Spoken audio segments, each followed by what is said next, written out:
training this extensive training allows me to understand and generate human-like text in response to a wide variety of prompts. It's like, okay, ChatGPT, tell me a little more. And so it said, quote, I can assist with a multitude of tasks, such as answering questions, offering programming advice, providing explanations, generating creative writing, language translation, and more. It then reminded me, without prompting, that it's learning and adapting, and that it wants to be a good tool. Its goal is to become a better tool. So, okay, ChatGPT. Let's think about that a little bit.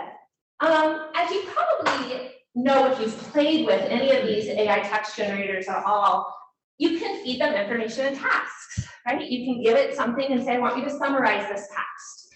I want you to explain to me how allergies to flowers work, or right, a wide variety of things. You can ask it for a specific genre. Hey, ChatGPT, I need to write a letter of recommendation. I need to, I'm going on vacation. Do you have a list of places or an itinerary? You can help with that. And it will produce, right, writing. You can describe the style, the length, or any other requirements. Its outputs are generally not copies of human written text. It's usually not just copying and pasting from somewhere. Rather, it's a pretty sophisticated algorithm that works to use statistics and modeling to come up with the next likely words or phrases. And that part's important, I think, to our conversation today. I think one of the really interesting things is if D asks a question and I ask it the same question, we might get different responses. We might not get the same result. In fact, in my experience, it's unlikely we would get the same result. We have similarity and crossover.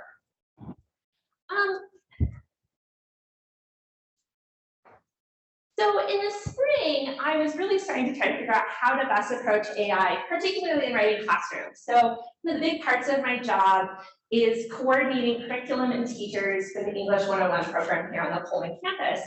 And I was like, oh, we better get on top of this thing. And I was lucky enough that Lisa Johnson-Scholl, writing program director, Brooklyn Walter, writing center director, and Daniel Reek were all sort of talking about this and already working on it. And they invited me into their conversation. And these really smart and talented colleagues, it was amazing to collaborate with them because I think our discussion really helped us all to figure out what our next best steps should be. So the product of that conversation is currently posted to the writing program's website. You can find that by going to their website, using the left side navigation, select faculty support for the teaching with writing, and it's right at the top there. Erica's going to share the slides later, so it's linked in the title here. And I think, whoops, we'll go ahead here. So I think there's a lot of tips. I want to highlight just a handful of them this morning. So again, in writing studies, we've kind of long approached assignments proactively. If we want students to engage in a particular task, and we don't want students to copy and paste or otherwise plagiarize, what steps can we take to reduce the likelihood that students aren't so pressured or cornered that academic dishonesty starts to look appealing, or it looks like a solution to a problem? So that is, can we reduce the stresses that might encourage that behavior? So do we reduce or eliminate all plagiarism? No. But do we help ourselves out and help our students out? Absolutely. Most of these proactive steps also align with just best practices for teaching writing. They also often align with best practices for accessibility and equity. So they're just kind of best practices in general. So the first one I want to talk about is teach elements of writing through reading. Good readers are good writers, and vice versa. And one reason for that is that good writers read not only for content, but for how others respond to writing situations. We can learn genre, form, source integration, style, and so on by reading others' work. One of the tasks AI gets right, and it consistently gets right, is genre. If you ask it to write a business letter, it produces a textbook business letter. right? It has the details of what that looks like. If you ask it to create a memo, again, it will get the genre right. So we can tap into that powerful side of the tool to help students understand genre. A lot of times at college, we're introducing genres that students are not familiar with. We might work with them every single day or frequently, but they are new to our students. And so helping them understand the genre in terms of the basic moves that writers are making is really critical and important for them then being able to go and write that piece of writing. So when we read for content with students, we should also work to support students in understanding genre conventions, organization, audience, and that particular kind of writing, both in the genre and within the discipline, right? Because we start to get layers, right? So helping them see those moves. So when we read for content, we're also asking those questions and asking students to analyze documents in those ways. We can explore that genre, those genre conventions in both AI outputs and human written texts. And that's going to help students to better understand and work on their own writing. Our second tip, would you share that?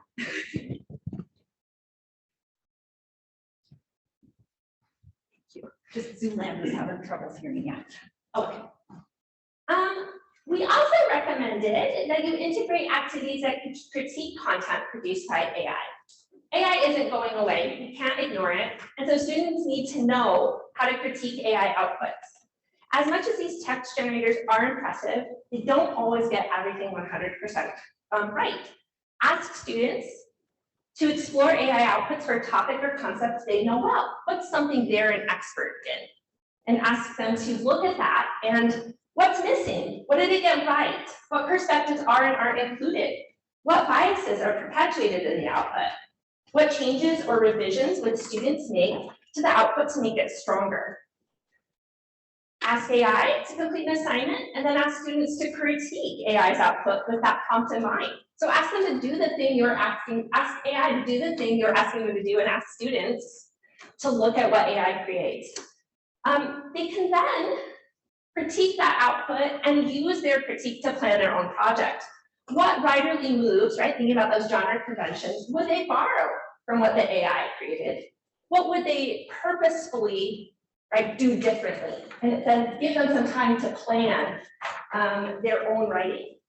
My colleagues, one of whom is here, Sarah, has already tried this with students, and my colleagues are reporting that when pushed with a little nudging to look past grammar, students are able to critique in meaningful ways the output.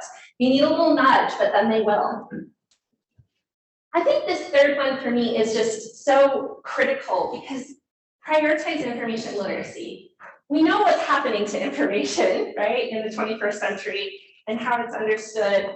And so it's just good teaching. But I think in terms of AI and how we respond to AI, this is incredibly important because you've probably heard about AI hallucinations, right? That it just creates something that doesn't actually exist. A quick example is a student was working on a paper and the entire bibliography had been created by AI. The scholars worked in the field. This was the topic that they wrote about. The journals were real journals, but those particular articles did not exist. We looked at their CVs, we looked at the journal, we did our due diligence, asked the student, they were never produced because they did not exist. So it gets close, and sometimes it uses real information that actually exists, and other times it's completely fabricated. It's not Googling information, it's stringing together words and phrases that are likely to appear next to each other. So if that scholar has written enough about that thing and it's on the internet, sure, their name shows up, right, next to whatever it is that they researched. That's statistical likelihood of syntax and grammar, but not necessarily the information or ideas or facts. Again, sometimes AI does better with this than other times. A key part, though, of the undergraduate education is spotting mis and disinformation. It's also finding, analyzing, and using information. So we should continue to prioritize these skills with AI outputs and with text written by humans. That is, examine AI outputs with students using an information literacy lens. Interrogate the sources. and the use of the sources within text, both AI written text and human generated text. Students learn a lot by that kind of mining of information. Go to the source's source and backtrack and see how they used information. They're gonna find things they don't like, right, that they want to avoid when they do that, and they're going to find things that they want to imitate, that they really like about how a writer handled a particular situation. It's incredibly illuminating for students to do that kind of work. This is maybe one of my favorite tips. Add a physical or kinesthetic element to an assignment. This one gets a little messy, so bear with me for a second.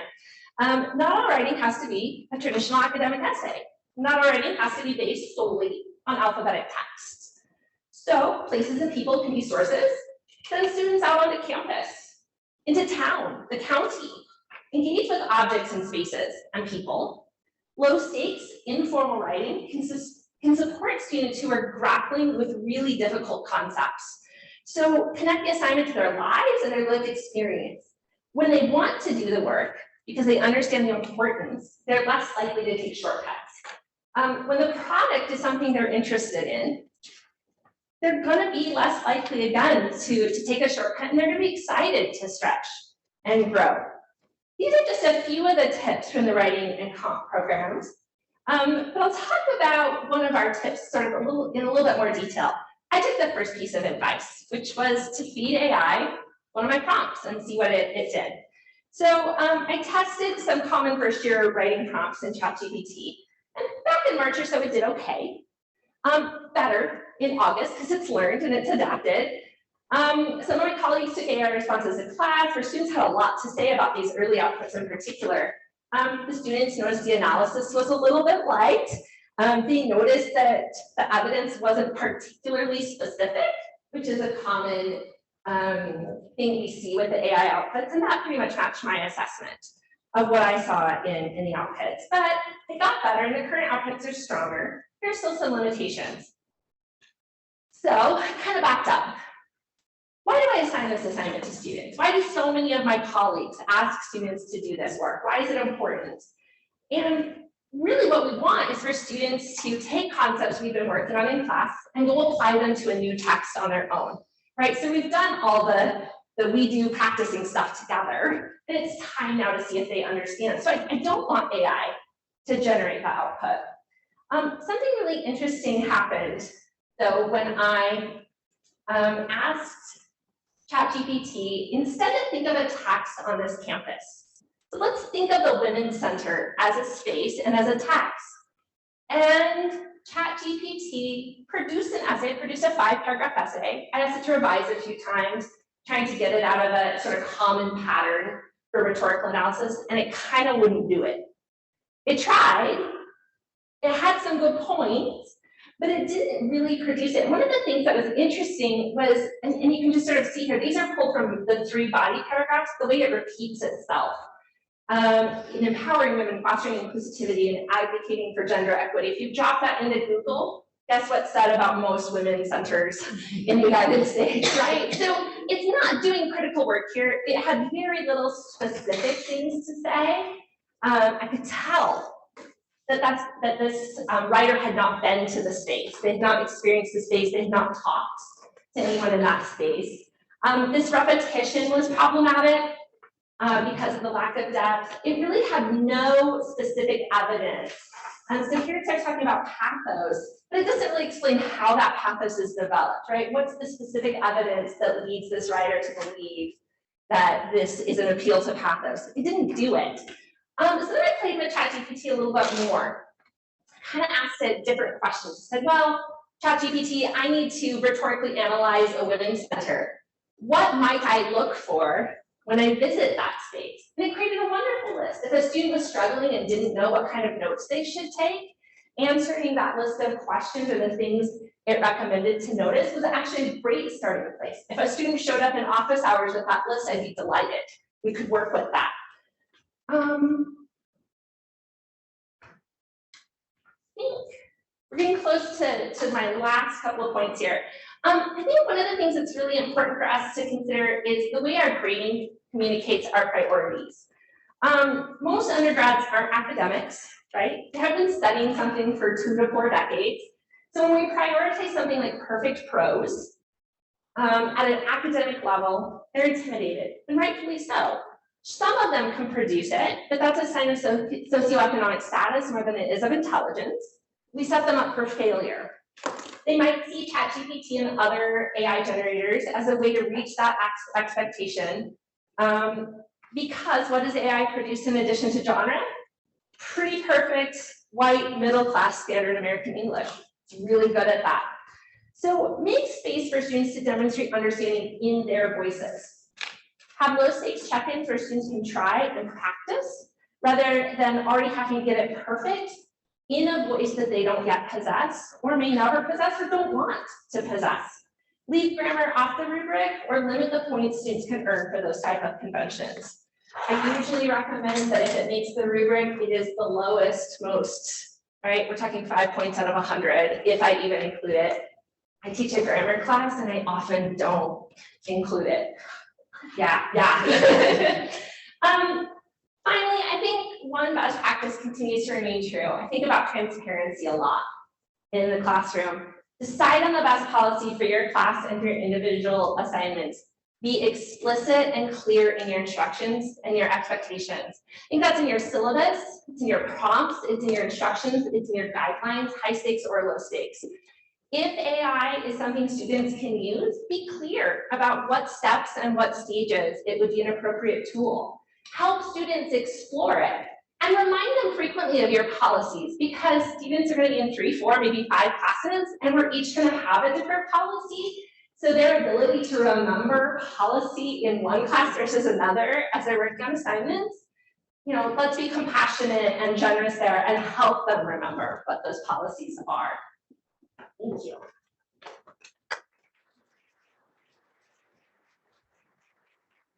Well, if you're anything like my other colleagues, this ChatGPT brings up all these questions about academic integrity. I call this 2AI, academic integrity and artificial intelligence. I think when we think about academic integrity, we really have to start with, as Kate mentioned, the policy. So I've had a lot of time to think about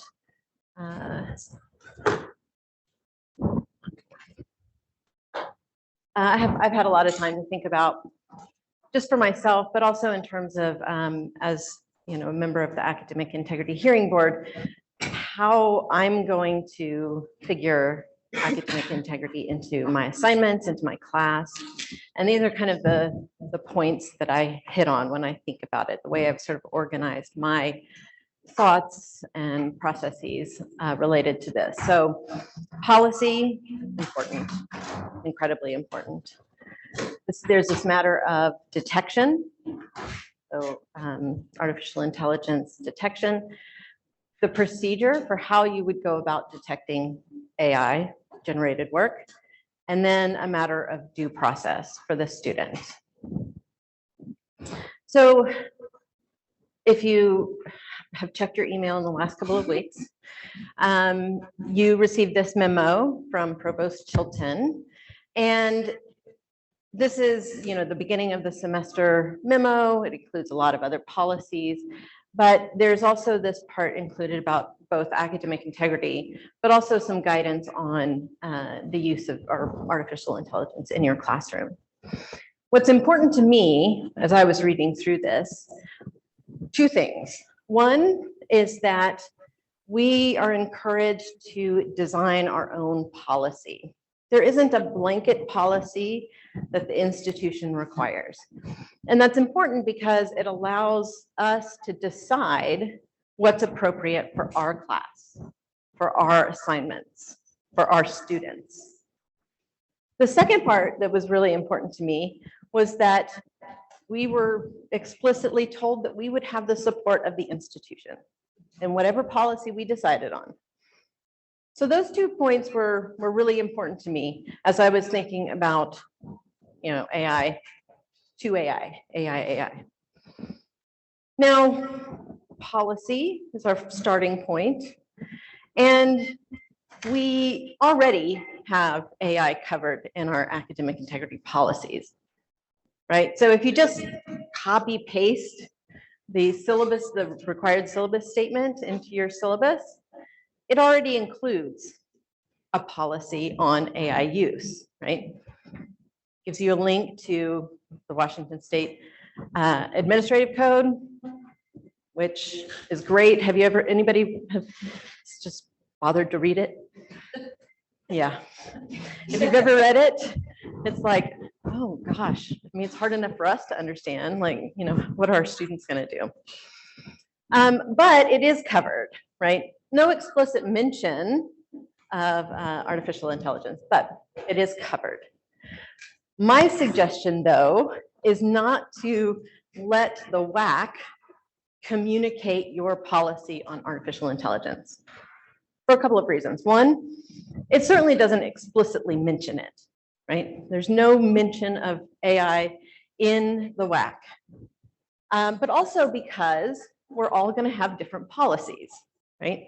And so it's really important for your student to know what is your policy in this context.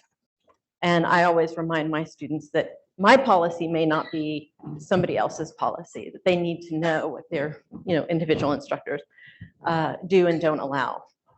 So policy is really that starting point. And you have to really think about, well, what makes sense for my class, my students. You know, you might have a different policy for writing in the major class compared to a class that maybe uses discussion boards. So really you have to just think about what makes sense for your class. You don't have to read all of these. This I got from Middle Tennessee State University. You can go anywhere online and just type in syllabus policy for artificial intelligence. You get all sorts of hits. What I liked about this example, though, was that it's really a range, right? From it's completely prohibited to completely permissible. So I think, you know, we don't have to just decide black or white, it's prohibited or it's not. We can decide to what degree we want to use AI in our classes or not, I guess. This is my policy for this coming semester. As you can see here, I put AI and use with caution. A couple of things to note about this. So I include that students need to review the output and revise the output. So whatever they generate from AI, they're welcome to use it as a starting point, but they need to review it and revise it. And they need to disclose the use of it. And I actually give them a little statement that they can use to disclose their use of AI. And then, of course, if they don't do those things, then I indicate that it's considered an academic integrity violation. Okay. All right, so if you've made your policy, now the question is, how do I detect? I suspect, right? If I suspect this, how do I detect the use of AI? So for these examples, first of all, I'll mention that I didn't use any student work. So because of privacy issues, I use my own work or output from ChatGPT. And for these examples, I also use GPT-0, which is one of several detection tools available. Here's an example of a true positive. So I had ChatGPT write something. I just copied and pasted it into GPT-0, and it correctly identified it as being written by AI, or at least parts were written by AI. It turns out that the whole thing was written by AI, but GPT-0 said that parts were hedging their bets a little bit, I guess. And then I put in some of my own work. This is a paper that I give my students as an example, something that I would be looking for in their papers. Copied and pasted it, and it accurately identified it as being written entirely by a human, which is true. But I could also get it to generate false positives. So in this case, you can see on the left-hand image, that this is something generated by ChatGPT, which I copied and pasted into GPT-0. And it said it was likely written entirely by a human, which it wasn't, entirely by ChatGPT. And then I can get it to generate false negatives. So in this case, this is written by me, copy pasted into GPT-0, and it says that it's been generated by AI. So our detection tools aren't great, they're unreliable. And so this idea that we would treat it like plagiarism detection is kind of out the window if we're getting unreliable results, right? So in my mind, AI generated work sort of falls somewhere between plagiarism and contract cheating, like paper mills, in terms of detection, right? You have these sources that could potentially provide guidance as to whether or not it's AI generated text, but it's not reliable. And so personally, I don't feel comfortable relying on these tools to identify AI generated work, right? Like I don't, and I'm also speaking from my perspective on the Academic Integrity Hearing Board. Like this kind of evidence is a little questionable to me if I were hearing a case on the use of AI. So one thing you might do to kind of supplement the detection process is consider, and this could be like an explicit part of your assignment or your syllabus statement. Ask them to disclose the use if they're going to actually use it in some form. Have them track their changes in a document, right? We have those tools available. Have them track the changes. Or they can, save several drafts so you can see that process occur. You can ask them to submit the AI output. What did it generate? And then you can make comparisons between their work and what AI generated. Also ask them to submit sources. So as Kate mentioned, they'll come up with false references. One way around that is just to ask them to supply their sources when they submit their paper or otherwise. So with regard to policy, right? We got to decide what that policy is. We have to think about how are we going to identify it, because unless you're just like letting them use AI any way they want, you're going to have to be able to detect it in some way. So my recommendation at this point is then to just determine your procedure for detecting AI use. And so this next one is a little play on Two Truths and a Lie. I thought I would joke around with you and make you actually play it, but I won't. I call it Two Detectors and an Eye.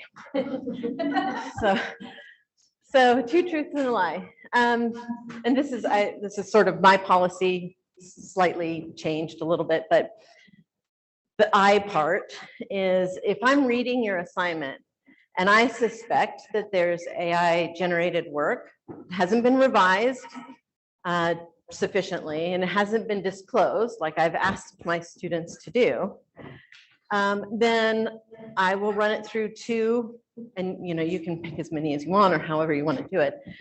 Pick two, detection tools. So turn it in, GPT-0. If they both return positive results, I will ask the student to meet with me. Okay? So what I like about this is that, first of all, it obviously gives the students the opportunity to, as is consistent with my policy, they have the option to use it. They have the option to revise it and disclose it. But if they don't do that, I have a procedure in mind. Two detectors, if they agree with me that it's suspected AI use, that initiates the process of due process. Now, you can also see regarding the false references. If I identify false references, then I'll request that you submit your sources.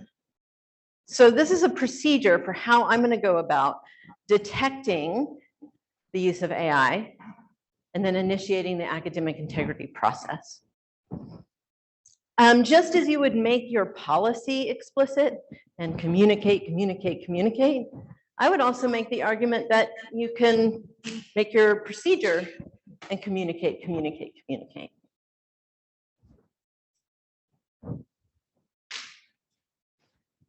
So I'd like to make the argument that due process for the student. So as you know, if you make an allegation of an academic integrity violation, students have the right to contest that allegation and any penalty that comes with it. My argument is that AI detection should be the starting point, not the end point. So in other words, this should prompt a conversation with your student. This shouldn't necessarily be the point at which you report to the community, to the Center for Community Standards.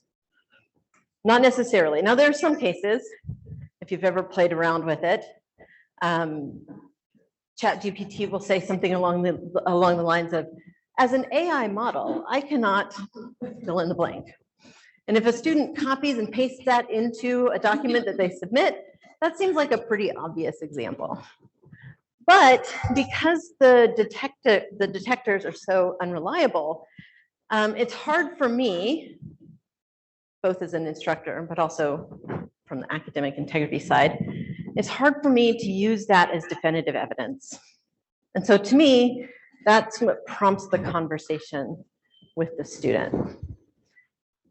Remember, going back a couple of slides, I suggested that something you do is have students track changes, keep drafts, so on and so forth. This might be a good reason why, right? Say, you know, I'm asking you to keep these drafts, or I'm asking you to submit your AI output, or I'm asking you to submit your sources, because this demonstrates their own work. They have a way to counter the allegation that they used AI. And then the last point I'd like to make is don't require your students to prove a negative, right? Don't say, provide me evidence that you didn't use AI. How can they do that? Instead, going into it with this mindset, show me what you did to make this your own work. Okay. So Kate and I thank you, but we are, of course, going to open it up for questions.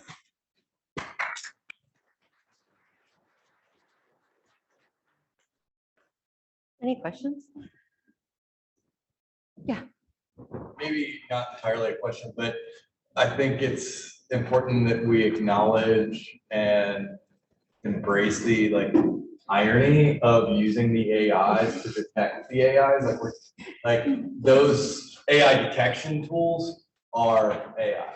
So I think it's just kind of like, if we're having a hard line on the students not using an AI, it's almost hypocritical to then use an AI detection software on our end. Good point, good point. Yeah, so, yeah, the AI detection is AI. I also think I always find it interesting when ChatGPT and Grammarly disagree. They wouldn't, but okay. Other questions? Dee, just the threat of you telling the students that you're going to have these detection tools, I mean, I don't know, percentage-wise, you think it makes a difference?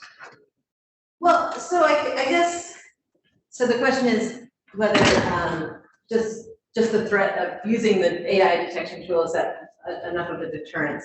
I don't know, because I haven't actually used it in this form yet. But I'm very much a proponent of transparency.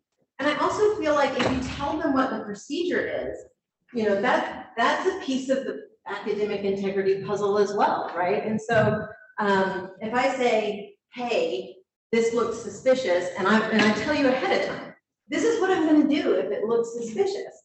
Then, students can have the opportunity to say, oh, does that sound too much like AI? Did I change it enough? Did I, was I sure to disclose its use?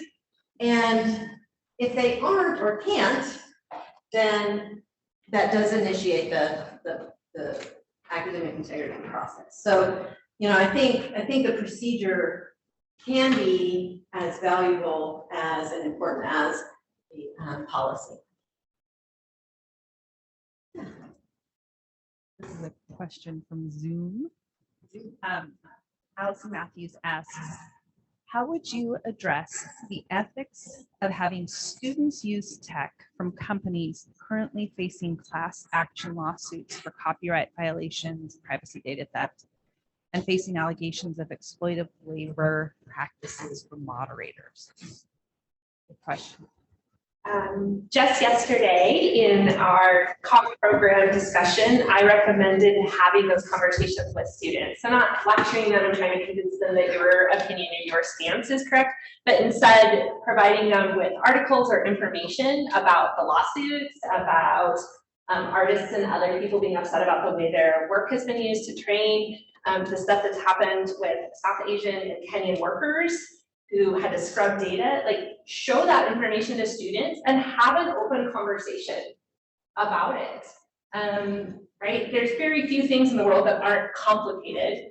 At a presentation in July where a professor he just jumped in January and made his whole writing course themed around AI. And so some of the articles students read had to do with these ethical concerns. And he asked them some reflection questions throughout the semester. At the start of the semester, students tended to fall in one camp or the other. They thought it was fine to use it, or they thought it was problematic to use it. By the end of the semester, after exploring that information and discussing it with their peers, all but one student reported having a nuanced and complicated understanding of those ethical dilemmas. So they had weird, sort of complicated feelings about exactly the exploitative nature and the lawsuits and everything that was just brought up there. I think have frank conversations and invite them to join those conversations. Hello from Vancouver. Hello. Yeah. Hi, Vancouver. I had a question about possible cross-contamination because students will log into ChatGPT with one account, but maybe they're getting assignments from across multiple classes that are even quite similar. And because it remembers conversations, I'm wondering if there's concerns about cross-contamination of kind of just from class to class and assignment to assignment.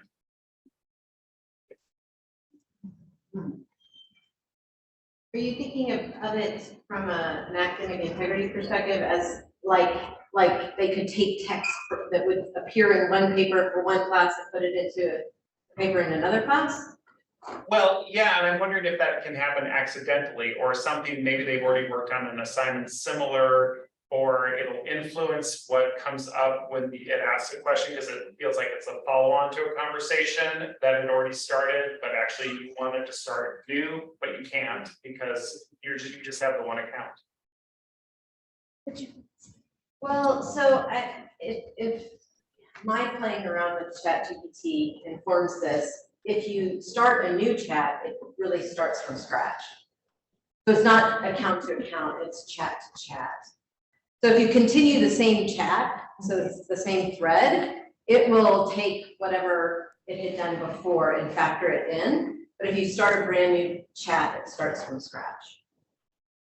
I think this gets at, if we are going to see it as a tool, and that it's not going away, business and other places are embracing it, then I think to your question, we have to guide students in thinking about that too, right? Like, how do you actually use it? What does it look like to use it? Would I need to start a new thread?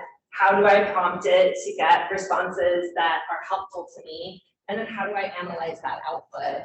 And to me, that's a little bit of use. How do you use the tool in a way that helps you do the thing that you're doing in an effective way? Thanks to both of you. I came into this really apprehensive. I'm feeling a bit better now. And also really interested in the idea of allowing students to use it and saying, yeah, we know you're going to use it, so go ahead and use it and acknowledge how you're using it. There's a first draft and build on it. Mhm.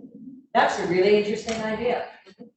I don't know if, I haven't experimented with ChatGPT yet, and I'm going to have to. Is it costing?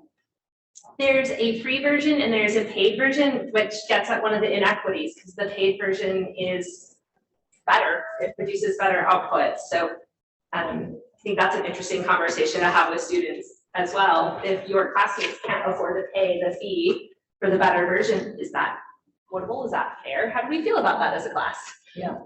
All right, I didn't know that. And the other is that for the security systems, do they have a charge? So Turnitin is part of the Yeah. WSU. GPT-0 is free. You can use it just straight off of the web. But you can also have an account, which will allow you to do more things, more paper, more text. But yeah, I mean, as far as I know, many of them are free. All right, the other question is, I'm almost done. I'm sorry. Is if we incorporate specific sources, primary sources, how well does ChatGPT deal with that? It depends on what it is. If you're thinking like maps and archives, and it's just here, and it's something that is not well described on the web, it's gonna do less well with that. Now, it might help a student generate a list of questions or things they might take notes about, and it generally does a pretty good job with that sort of task. It's gonna produce an output, but that output is actually gonna look a lot like the essay Assets right about the Women's Center. It's gonna be super repetitive. It's gonna say sort of platitudes about the thing. If it's an artifact or something that's well described, right? There's lots of stuff. Rosetta Stone. Right, yeah. It's gonna do pretty good. Yeah. Okay, all right. Does that make sense? Yes. Yeah. Yeah, you should play around with it. Mhm. I encourage you to Yeah, play around with it. Thanks, Joy Egbert, College of Education. One of the things here that concerns me is that we're focusing on ChatGPT, and for students, that's really old hat. They've moved on to consensus and what are some of the other ones? I don't know, there's Resilient textures. Perplexity, there's all kinds of things that we need to be aware of, and they all do produce different kinds of output. So if you're looking for ChatGPT, which for us is really easy to spot these days, it's a lot harder to spot the output of some of these other AI apps. The other thing is that there are also, I don't know how many free, all you have to do is type into Google and say AI detection, and you'll have a whole list of free apps that you can put in from 400 words to a whole essay. So there's a lot more out there than just ChatGPT. It'd be a mistake to just focus only on that because our students aren't. I would caution us too to think about how we position ourselves in the classroom as educators as well. Do we want to position ourselves in a place of policing students and looking to catch them?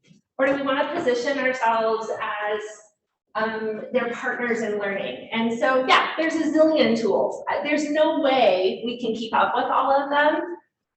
At the same time, I think a lot of the ideas about having frank and open conversations, being explicit about where students can and can't use it, asking them to reflect and explain their use will remain good policies. So I've just been calling it AI text generators in my policies as opposed to ChatGPT.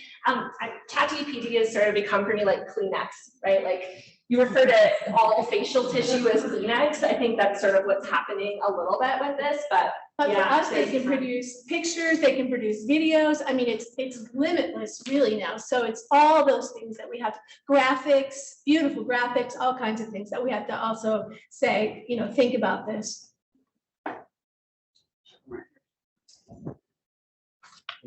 Thank you, Dee and Kate, for your great presentation. And my name is Hong Tao. I'm from School of Design and Construction in the Welland College of Engineering and Architecture.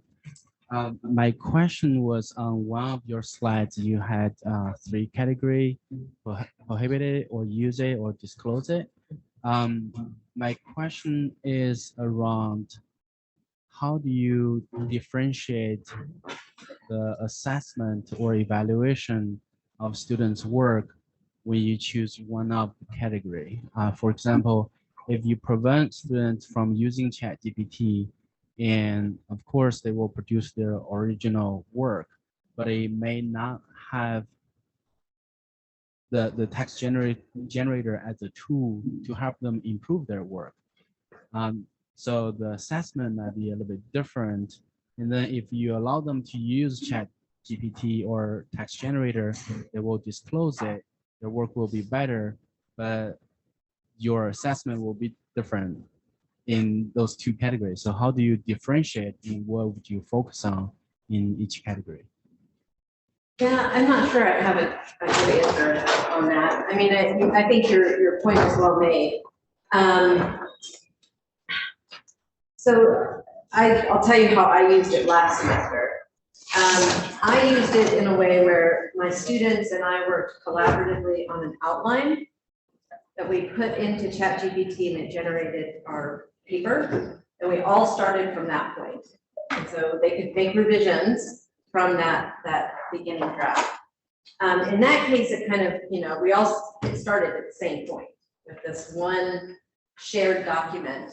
And then, students improved upon it or not, from that starting point.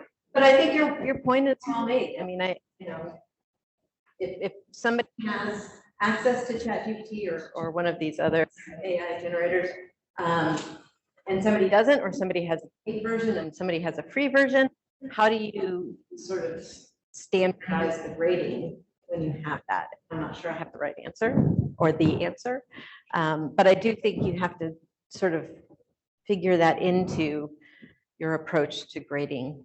I mean, so going back to that what I did last semester, my approach, this was of course at the point where I was horrified by what ChatGPT could produce.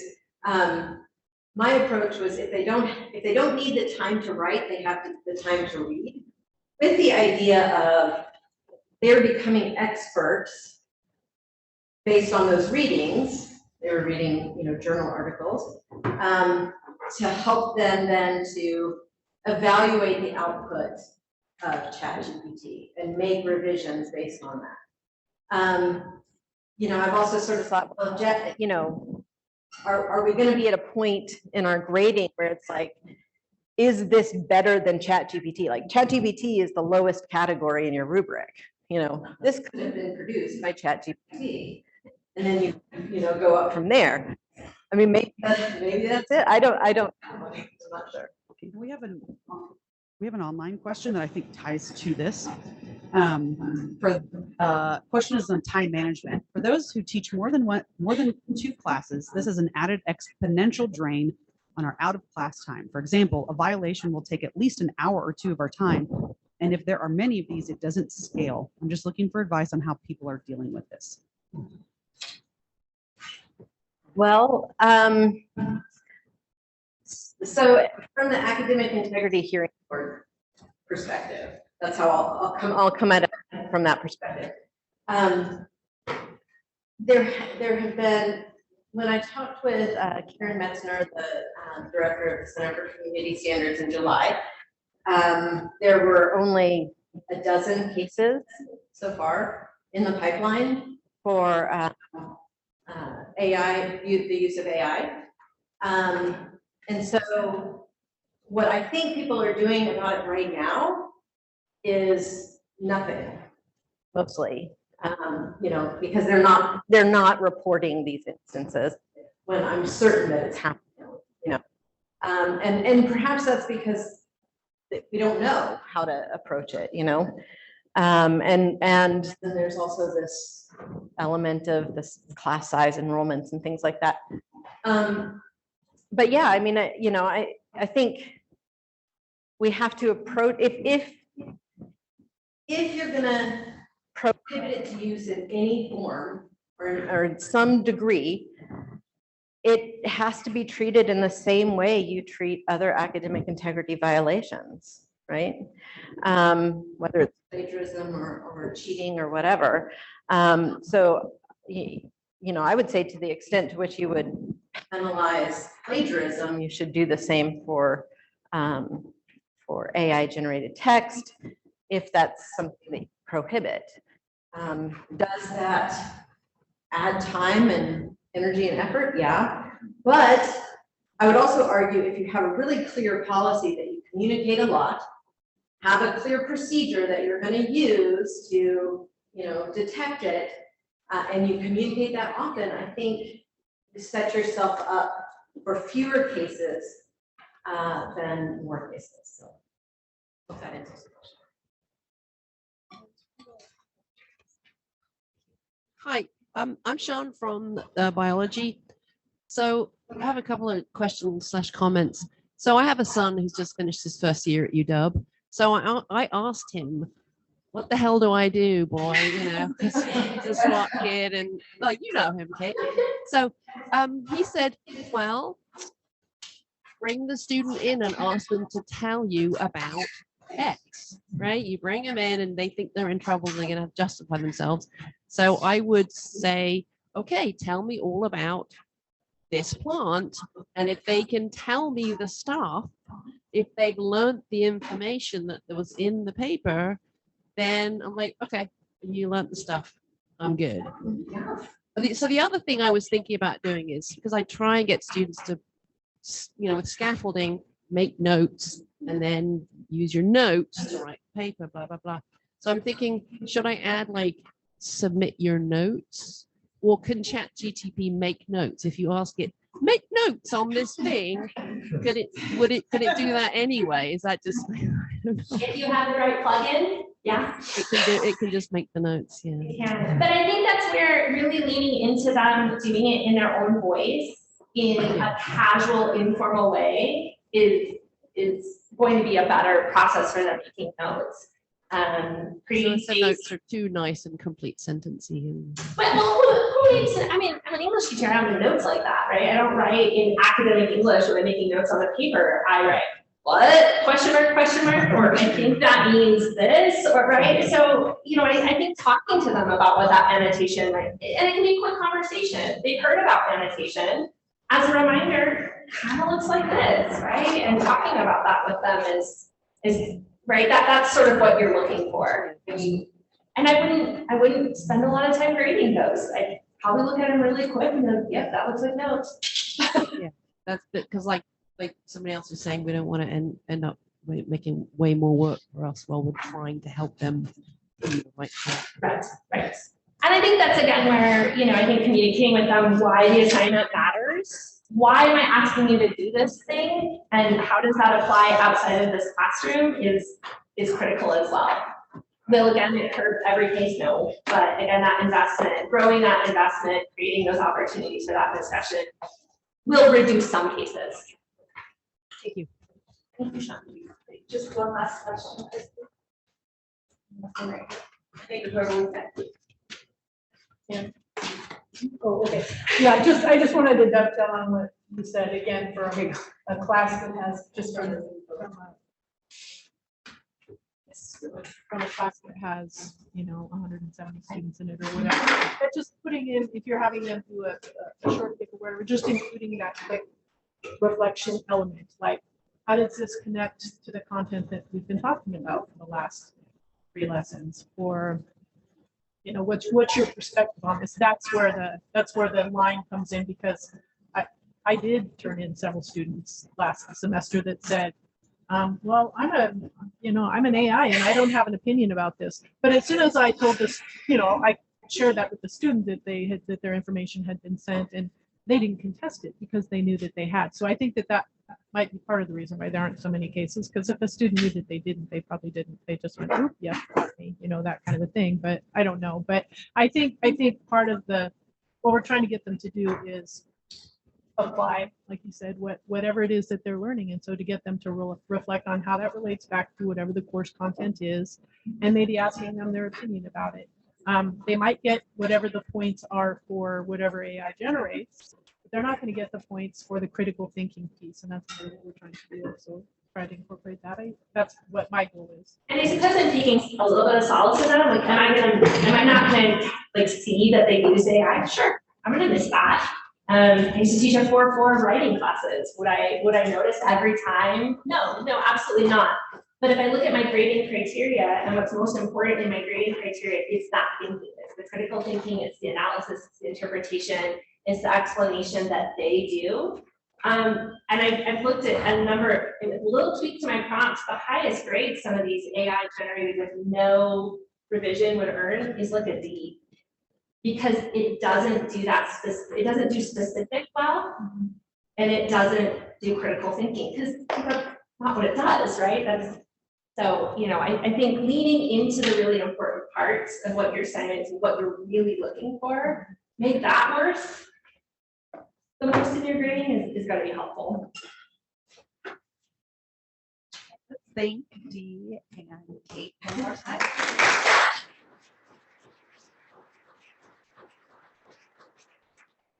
Half-an-hour break in our schedule right now. For folks in Pullman, we have a catered Mila cuisine has catered for us. So there's gluten-free and vegetarian options out there. We looked at what you asked for in your registration, so we made sure that we were inclusive of food. And we'll start back here at noon with our keynote presentation. So you're welcome to bring your food in here, or if you want to go sit in the broiler outside, you're welcome to do that as well. We'll see you back when it's off at noon.